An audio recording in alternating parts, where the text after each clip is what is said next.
Bos Sriwijaya Air Henry Lee ditangkap oleh Kejaksaan Agung atas kasus dugaan korupsi timah yang juga menjerat Harvey Muiz, suami Dewi Sandra.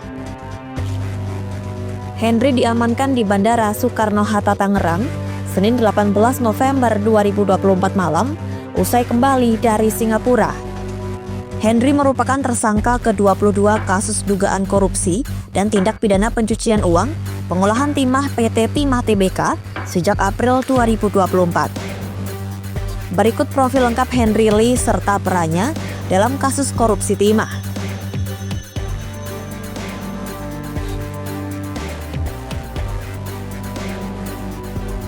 Henry Lee merupakan pengusaha papan atas nasional yang mendirikan maskapai penerbangan Sriwijaya Air. Perusahaan yang didirikan sejak 2003 ini bermarkas di Tangerang, Banten. Henry dan saudaranya Chandra Lee mendirikan Sriwijaya Air bersama Yohanes Bunyamin dan Andi Halim. Di perusahaan tersebut, Henry menjabat sebagai komisaris saat operasional maskapai digabungkan ke Garuda Indonesia Group. Namun kini, kontrak tersebut telah berakhir pada 2019 lalu.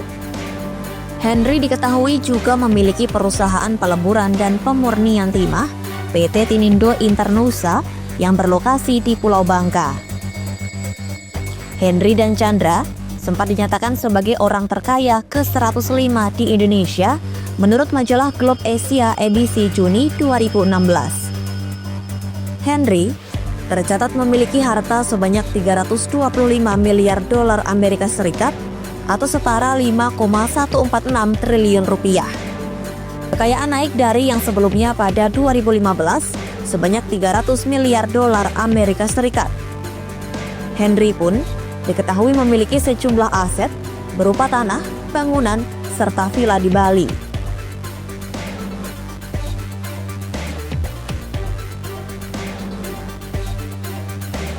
Bos Sriwijaya Air ini pun ditetapkan sebagai salah satu tersangka dugaan korupsi pengelolaan timah sejak 15 April 2024. Direktur Penyidikan Jaksa Agung Muda Bidang Tindak Pidana Khusus atau Jampitsus, Kejagung Abdul Kohar, mengungkapkan Henry Lee menerima manfaat untuk perusahaannya PT Tinindo Internusa. Adiknya Fandi Lee, yang menjabat sebagai marketing perusahaan itu, juga telah ditetapkan sebagai tersangka. Sejak ditetapkan sebagai tersangka, Henry Lee tidak pernah hadir menjalani pemeriksaan. Dia berada di Singapura sejak 25 Maret 2024, padahal paspornya telah dicabut pihak imigrasi.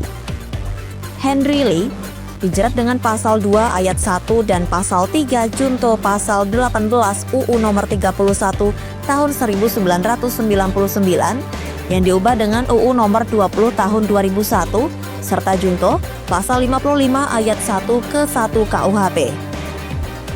Pendiri Sriwijaya Air itu pun berhasil diamankan berkat kerjasama Jampitsus dan Jaksa Agung Muda Bidang Intelijen Kejagung serta Atase Kejaksaan RI di Singapura.